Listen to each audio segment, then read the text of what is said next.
Anga foli ani waliɲuman bɛ ka ɲɛsi aw ma Mali kɔnɔ ani Mali kɔkan ni kuma in b'a sɔrɔ aw minnu sigilen don k'aw ɲɛmada jabaraniw fɛ walasa faamuya bi sɔrɔ aw fɛ téléchérifla bamanankan kunnafoni na walawalali bɛna k'aw ye minnu na Mali kunga ani diɲɛ fan wɛrɛw kunga nin y'a kuma selen ye.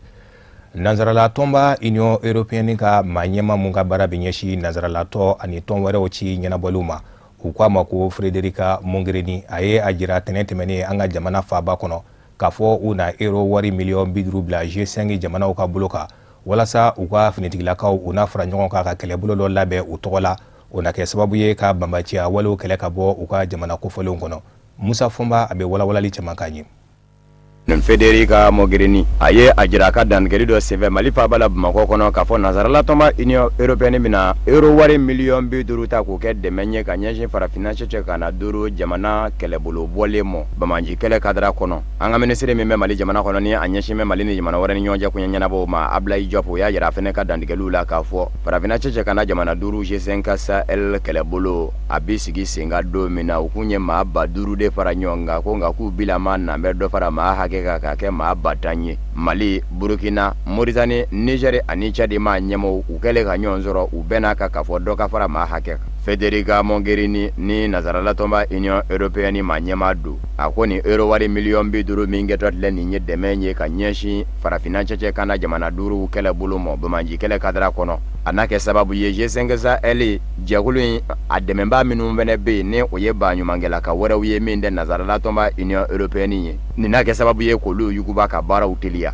G5 Sahel tɔ kɔnɔ bɛɛ lajɛlen y'a jira k'a fɔ février kalo tɛmɛnen Mali faaba la Bamakɔ u kɛlen ka ɲɔgɔn sɔrɔ jamana duuru maa ɲɛmaw bɛɛ lajɛlen bɛn'a kan k'a fɔ a ka kan sa G5 Sahel kɛlɛbolo yɛrɛ de ka sigi sen kan min ka wuli kajɔ bɛna kɛ dansago walitigilamaw kɛlɛli ye farafinna cɛcɛ ka na jamana ninnu lajɛ la. O tɛmɛnen kɔfɛ Bamajiya wale kɛlɛli fɔ ka taa se farafinden minnu b'u ka jamana bila k'a fɔ ko u bɛ nanzarala sɛgɛrɛ ni kɔgɔji ye ni a dɔw ni bɛ taa tiɲɛ ka sababu kɛ u ni maa de bɛ bɛn maa min bɛ u dajuru minɛ ka t'u fili kɔgɔji la k'o fɛnɛ kɛlɛ. An bɛ aw ladɔnniya k'a fɔ don min na kɛlɛbolo in bɛ bɔ G5 Sahel kɛlɛbolo farafinna jamana duuru ninnu maa ɲɛmaw kun bɛn'a kan k'a fɔ maa bɛ kɛ maa 5000 ye o maa 5000 polisilakaw bɛɛ la maa nanamasumanɛw ni o ye sibiliw ye olu fɛnɛ bɛɛ la a kɛlɛbolo bɛ tila sigiyɔrɔma 7 ni u k'a ma ko bataillon nka jamana duuru maa ɲɛmaw kɛlen ka ɲɔgɔn sɔrɔ Arabi Saoudite faaba la Riyad Amérique ni arabula jamanaw ni ɲɔgɔn cɛ kunbɛn senfɛ Donald Trump kun bɛ kɛnɛ min kan a se jamana duuru maa ɲɛmaw sina ka bɛn a ka ten k'a fɔ an tɛ sin ka ko in yɛrɛ bɔ cɛden 5000 la ka kɛ bata ye siɲɛ kelen wa o yɔrɔ bɛɛ lajɛlen bɛnna o kan ka sin k'o don ba la.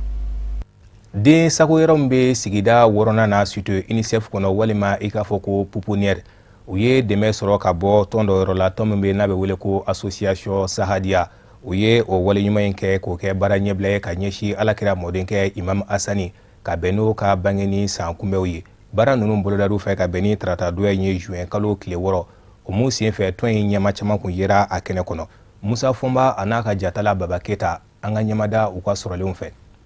Tɔn min bɛ wele ko association Alimatu Sahadiya n'a kɛ mɛ k'i ɲɛmada an ba ka baarakɛtaw fɛ Ayidara Alimatu Dagamayisa n'an k'a ma ko tanti Alima a bɛ baarabaw minnu kɛ hadamadenya dɛmɛni nasiraw la silamɛya diinɛ kɔkɔrɔma donni na tɔn in fɛnɛ sigi kun ye hali bi ka se k'o lapasa ka bɛn ni Imam Hasani ka bangeni ye fɔlɔmaw ni labanamaw kuntigi Muhammadul Mustafa mɔden o min kɛra ka bɛn ni sunkalo tile 15 dɔ ye n'a bɛ ɲɛnamaya san o san silamɛw fɛ u ye wulikajɔ kɛ ka se denmisɛnnin lasago yɔrɔ la n'o filɛ nin ye Cité UNICEF la sigida 6nan na Cité UNICEF pouponnière.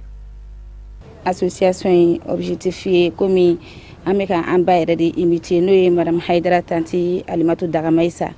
donc ale ka laɲini kɔni kɛra diɲɛ kɔnɔ k'Ala ka diinɛ dɛmɛ i komi a furukɛ b'a kɛ cogo min na n'o ye an karamɔgɔ Cheikh Cherif Ousmane Madani Haidara ye donc ale ka dɛmɛ bɛ sin a ka sɔrɔ bɛ minnu ni san cɛ ale ka dɛmɛ bɛ se o de ma donc association fana bɛ ka ale de imiter. Sɔgɔmada in na an ni nisɔndiya ni bonya ni karama caman de sera yan nɔ ka se an denw ma yan nɔ an n'an dɔgɔninw an bɛ pouponnière kɔnɔna yan bi sunkalo kɔnɔna na Hasan ka anniversaire bangeni hukumu kɔnɔna de don an nana pouponnière la yan u y'an kunbɛn cogo ɲuman na ɲɛ bɛ nin denmisɛnnin ninnu fɛn fɛn na nin bɛɛ bɛ pouponnière de la yan nɔ den min yɛrɛ filɛ nin ne sen kan ni den nana yan nɔ depuis a tile 3 pouponnière ka hakilina ye den nafili sununkun tɛ yen nɔ quoi den bɛɛ ye den de ni den wolola ka ban dɔrɔn alhamdulilayi den nafili sununkun tɛ yen nɔ donc olu de bɛ den ninnu na don donc an yɛrɛ nana ka u dɛmɛ u ka baara ɲuman na. An bɛ den ninnu na don nafa an yɛrɛ wolodenw parce que den ninnu filɛ nin ye hinɛtɔ denw de don parce que makaridenw don an b'a ɲini jamana Mali bɛɛ fɛ ni sera ka dɛmɛ dɔ sɔrɔ ka na d'an ma an bɛɛ ka kan den in na an kɔni b'a ɲini aw fɛ aw na dɛmɛ min ka ɲɛ an b'aw fo aw ni ce ani baraji aw ka dɛmɛ in na. Ouais, bon, an m'a kɛ ka da kun wɛrɛ kan an ye mɔgɔ min tɔgɔ da tɔn in na an y'a kɛ ka da ale ka kɛwale yɛrɛ kan i n'a fɔ ale ka hakilina ye i bɛ mɔgɔ min sanfɛ hakili la o fanga la o se la i k'o tigi dɛmɛ an y'a kɛ k'a da o kun de kan. Ok, an bɛ wele lase adamaden bɛɛ lajɛlen ma sɔrɔ fitinin fɛn bɛ mɔgɔ min na ani hakili ɲuman bɛ mɔgɔ min na i bɛ se k'i ka dɛmɛ kɛ ni pipiniɲɛri mɔgɔw ye. dɛmɛ min kɛra ka ɲɛsin site UNICEF pouponnière ma kɛrɛnkɛrɛnnenya den minnu bɛ yen ni ban kɛra u la u bangenen u bangebaaw fɛ denmisɛnnin finiw bɛɛ la kuburuli ani den ladonminan caman denw lasaniya minɛnw safinɛw den dumuniw minnu ni u bɛ se ka kɛ nafa ye farikolo ma ani nɔnɔ nin bɛɛ lajɛlen bɛ dɛmɛngɛlen la min musaka bɛ t'i jɔ sɛbɛwari dalasi 75,000 la. SOS la ka da kan an bɛ se ka denmisɛnninw mara yan nɔ an ka textiw la k'a daminɛ u na don fɔlɔ la diɲɛ na ka dan san 5 la donc n'u si sera san 5 ma u kan ka don kalanyɔrɔ la o moyen tɛ anw bolo yan nɔ k'u don kalanyɔrɔ la wa u ka ɲi u ka famille sɔrɔ u yɛrɛ la ba ni fa sɔrɔ u yɛrɛ la kɔrɔ ni dɔgɔ sɔrɔ u yɛrɛ la n b'an balimamuso fo kosɛbɛ a n'a baarakɛɲɔgɔn bɛɛ lajɛlen u nana an ka yɔrɔ la bi ka na denmisɛnnin ninnu ka na an dɛmɛ ni dumuni fɛnw ni fini safinɛw ni kusiw ye vraiment a diyara an ye a bonyana ma parce que mɔgɔ mɔgɔ ko den ladon i ko dépenser furasɔngɔ b'o la nɔnɔsɔngɔ b'o la kusiko b'o la safinɛko b'o la vraiment u nana yan bi an b'u fo k'u barikada ala k'u sara. Aya alhamdulilayi a bɛ don kadira min kɔnɔ komi an bɛ kalo min na o ye kalo barikama ye n'o ye sunkalo ye sunkalo dɔgɔkun min fana don dɔgɔkun barikama de don n'o ye Imam Hasani ka bangeli ye n'o bɛ bɛn sibiri don ma Imam Hasani ka bangeli hukumu kɔnɔna na sirifuw kanu ani diinɛ dɛmɛni ni tanti yɛrɛ ka laɲini dɔw ye o de hukumu kɔnɔna na an nana ka na dɛmɛ in kɛ bi an den minnu bɛ yan nɔ ni u mansa y'u lafili an nana ka na dɛmɛ k'olu ye pouponnière la hakɛ tɛ tanti Alima yɛrɛ ka adamadenya yɛrɛ taabolo la an y'a ye a la k'a fɔ mɔgɔ de don mɔgɔ min cɛsirilen don diinɛ ko la mɔgɔ min adamaden dɛmɛ ka d'a ye an y'o image min y'a la o de la an ye soso in sigi a jɛɲɔgɔnw a kanubagaw a teriw ani a balimaw an y'a sigi walasa ka se ka tanti Alima yɛrɛ ka image jira n'o ye madame Hayidara tanti Alima Dagamayisa ye k'a ka image jira diɲɛ mɔgɔ la k'a ye k'a fɔ adamaden i mana kɛ cogo o cogo i bɛ camancɛ la i kan ka i dugumamɔgɔ dɔ dɛmɛ an ka diinɛ yɛrɛ b'a laɲini cogo min na. san o san sunkalo tile 15 ka bɛn ni Imam Hasani kɛra mɔden ka bange ni ɲaɲaninw ye Hayidara Alimatu Dagamayisa n'an k'a ma ko tanti Alima a bɛ kɛra mɔden ka bange ni ɲanamaya wa nin wulikajɔ ye a kanubaw ka tɔn fɛ ni o ye association Alimatu Sahadiya ye a bɛ don o de kadira kɔnɔ tɔn don min bɛ jamana kɔnɔ ani jamana kɔ kan. Association Alimatu Sahadiya Mali kɔnɔ a bɛ Bamakɔ Tamatu mara la a bɛ Ɲafungakaw fɛ yen Côte d'Ivoire faaba la Abidjan Association Alimatu Sahadiya tɔn de ka ca ye kosɛbɛ a ka baara bɛn bɛ fɛn minnu ma o ye tanti Alima yɛrɛ ka hakilinaw ye ka dɛmɛ dɔ ka ɲɛsin mɔgɔw ma deguw bɛ maa minnu kan barisabu ka da ka silamɛya diinɛ yɛrɛ ko ɲɔgɔn dɛmɛ. Denmisɛnninw tɔgɔ laja Imamu Hasani bangena sa. Kunnafoni di kɛnɛ dɔw sigira Kamis fɛ collectif des ansars dans le milieu universitaire et scolaire n'o ye alisilamɛya dɛmɛtɔ ansaru minnu ye kalanden ye olu ka jɛkulu ye baara in tako sabanan u y'a sigi dakun min kan o de kana gɛlɛya ani ni gɛlɛya u bɛ se ka dabila cogo min na kalansow kɔnɔ maa min yɛrɛ faral'u kan ka kɛnɛ ɲɛnamaya u bolo o ye a Seyidu Sherefu Usman Madani Hayidara denkɛ ye Sherefu Ahmed Tijani Hayidara ka bɛn ni sibiri tɛmɛnen Badalabugukaw fɛ Fatumata Dumbuya o ka sɔrɔlenw don. Alhamdulillah an kɛlen ka ala tanu ka ala barikada ale kisi nɛɛma ɲini ala fɛ k'o kɛ kira Muhamadu Mustafa kan ale kira sodɛmɛ sanumanw a n'a ka sahaba ɲumanw ani mɔgɔ ɲuman minnu farala o kan ni baara ɲuman kɛli ye fo ka taa se diɲɛ wuli ma yarabi ala ka ne ni aw bɛɛ lajɛlen ye o la o tɛmɛnen kɔ an bɛ bɛɛ lajɛlen fo ni alisilamɛya ka foli ye ni o de ala ka kisi kɛ ne ni aw bɛɛ lajɛlen kan yarabi ala ka rahamu dilan ala ka sababu d'a ma labanko ɲuman bɛ ala bolo ala k'o nɔgɔya an bɛɛ ye ala ko k'a ka alaya kama ni ala kira hɔrɔma ye sɔlla muhammadu wa ali bi an nisɔndiyalen don ka bɛn kaloba kɔnɔna ma ni o de wele ko sunkalo o la an balimaw an sinjiw ala ka diinɛ sira kan n'o ye silamɛya ye université la o ye a kanu ka se ka sigi dɔ kɛ ka bɛn ni sunkaloba in ma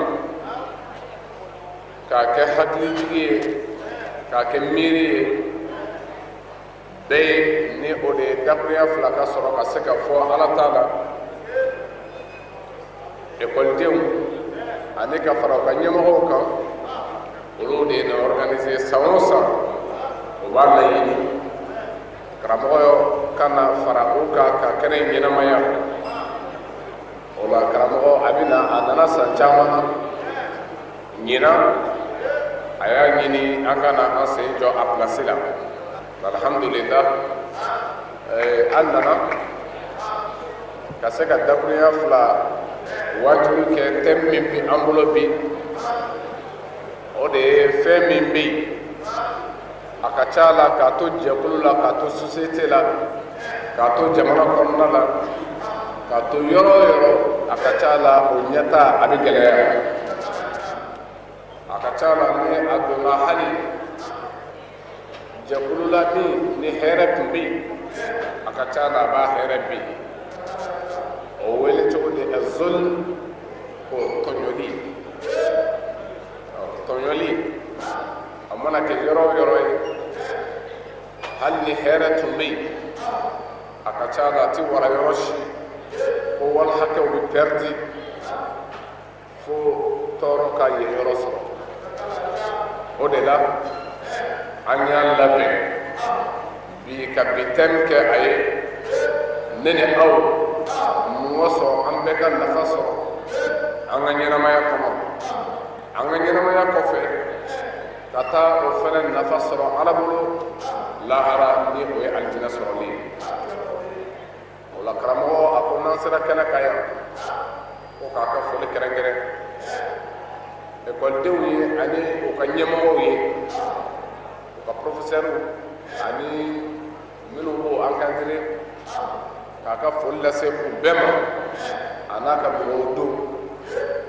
kalandenw ko ka dugawu k'o ye u ka dɔnni nafama ani dɔnni barikama ko ala k'a di an n'u ma ko sini jamana jigi bɛ olu de kan o la k'a bɛ dugawu kɛ u ye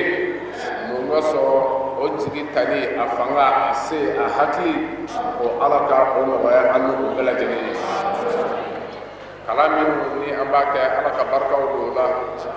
ala ka ɲɛta di an n'aw ma hali bi ni ala kira hɔrɔma ye sɔla muhamadu ali o de bɛ an sɛnsɛn ka se diɲɛ fan wɛrɛw kibaruyaw ma karamɔgɔ musa fɔnba a bɛ walawalali caman k'a ɲɛ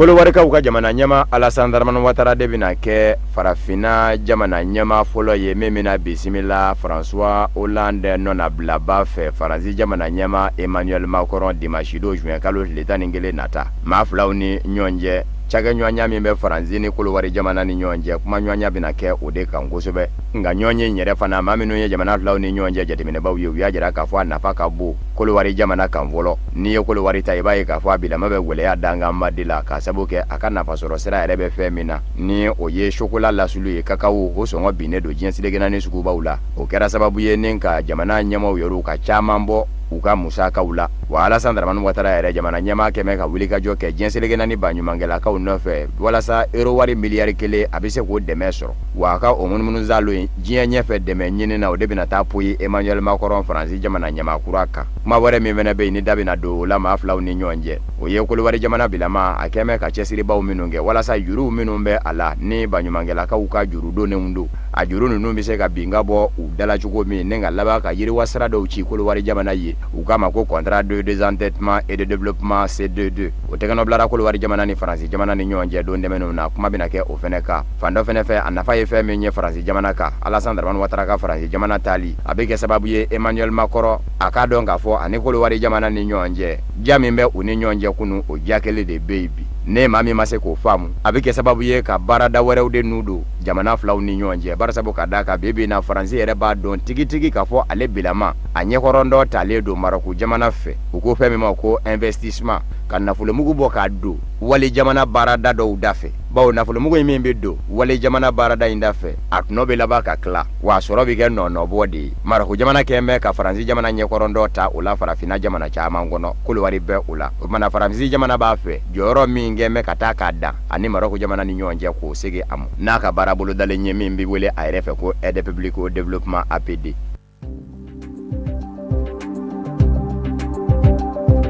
Congo Kinshasa ma nyemo ni jenserekena ni tomba Nations Unies ni nyonje fonyongo be nyini na kabini uka segasegale kala ma flaw minu ngume segasegale la kaza ikono adamadenya hake buruja wale ukadra kono ni olu tunu ne shula bana kata ye Congo Kinshasa ma nyemo ni jenserekena ni tomba Nations Unies te kasika nyomva mu kerengere ne nyana adamadenya hake la pasaje kulumi me jenserekena ni tomba Nations Unies kono tarata temene amanyema ni uye Zeida Rahada Al Hussein ni akwa bi fe mi nyini Congo Kinshasa ma nyemo fe uka ferebela jele sigi singa uni jenserekena ni tomba Nations Unies akaja ukaje ka segasegale ke nyomve adamadenya hake minumbe ka buruja Congo kona inani uye kaza ye wale kele ni uni uti jaka ke nyomve abi wajibi ya jenserekena ni tomba Nations Unies yere makala je ka ko inda ayere tuna ka segasegale ka yere ka chugo ya ula femi mana bo ola fene bela jele fene kisigi no ye Zaida Rahada Al Hussein akani ndandigeli amakene musalaka ye kanyashi Congo Kinshasa ma nyamoma aya yera ka fo kaza ikonona bela jele ba don ka fo nyuma ndeka kebi wa be ka bo kaza yere dama mo ka se jamana wɛrɛw jamana umeno ni olu danje ni kaza i kasuru nyona inafo Angola na nyona kaza i bala ube ka do Angola fa do fe ako kumana Congo Kinshasa ma nyemo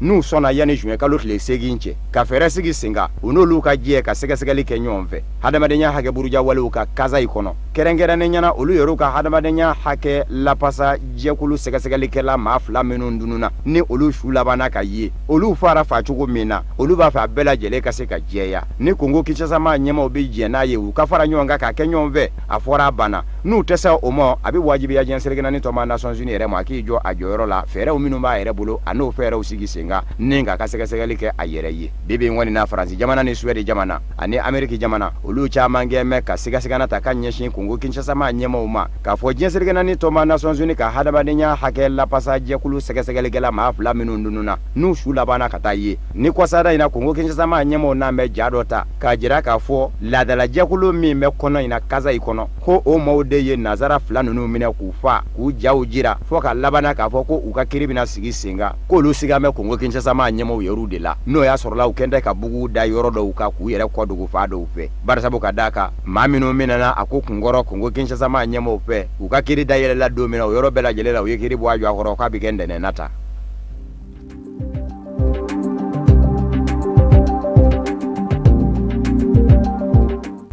Cameroon ni jamana kono surasi minu me Boko Haram bo manji jekulu kelela jamana nani nyona ubibo ulude kono Cameroon ni mbela Chad Nigeria ani Niger ukuma ko force mixte multinational ma bisa banyona usurasi ula ulude murutira ka jira ka fo uluba fe ma were kana bla unonati barsa bu kadaka segena fiye bo de be ko masuruku kaja ulu sera segena fiye boy o temene ko fe toromonyo mi vene kanga jo uye uma ko buka toromonyo na kerengere ne nyana uluba fe jenserekena ni tomba Nations Unies ka basgili jekulu minu me jenye toromonyo ni la horoma minu mi jo oluye force mixte multinational fene ba fe o toromonyo fene ka jo uye kuna fono ye ajira ka bo Cameroon ni ministry so mi nyashine do surasi ya mo ka fo surasi bisabanyo na minu nye wili ka jo ke ka mo ka munyuku manya ka dabla Cameroon aganya ka yamba fe dugula dugu mi wile ko zige kama be saba bela jele blara kata Cameroon va bala Yaoundé ninga to jo kiri nyekoro kwa segasegale fene da yele la ka nyashi umo minyu bla ala ubise ko shido ami awladenya ka fo force multinational mix jamana nanu ne farame nyonga boko haram manji jakulu keme ka ngwara da jamana nani munu na Cameroon, Chad, Niger ani Nigeria ka laje ka kelebulu inzigi senga akase ka boko haram manji jakulu kumbe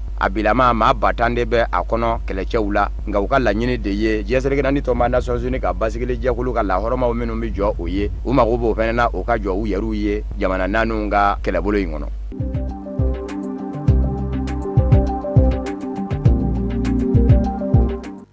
O de be dansigi an ka bi bamanankan kunnafoni sɔrɔliw na mun labɛnna kunnafonidiso ɲɛmayaso fɛ ka kɛ ni kuma in ye laseli wɛrɛ ani karamɔgɔ Musa Funba bɛ ɲɔgɔn sɔrɔ ɲani ka taa so ma